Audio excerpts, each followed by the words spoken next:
Welcome to my YouTube channel Ramesh online. ఉద్యోగులకు good news.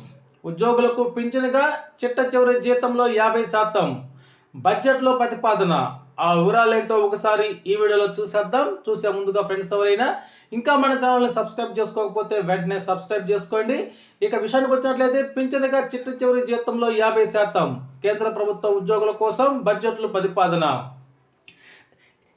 NDA ప్రభుత్వం 2024-25 ఆర్థిక సంవత్సరానికి పూర్తి స్థాయి బడ్జెట్ను మరికొన్ని రోజుల్లో ప్రవేశపెట్టబోతున్నది. దీనిలో కేంద్ర ప్రభుత్వ ఉద్యోగులకు నేషనల్ పెన్షన్ సిస్టమ్ ఎన్పిఎస్ కింద పింఛనుపై భరోసా కల్పించబోతున్నది.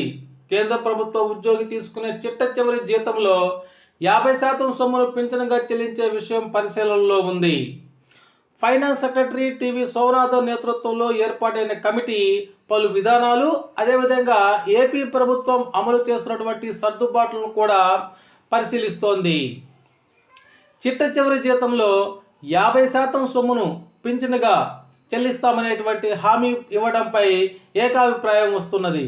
ఈ విధంగా ఉద్యోగులకు వారు తీసుకున్న చిట్ట చివరి జీతంలో 50% సొమ్మును పింఛనుగా ఇవ్వనున్న నేపథ్యంలో ఉద్యోగులైతే హర్షం వ్యక్తం చేస్తున్నారు. Okay friends, thank you for watching.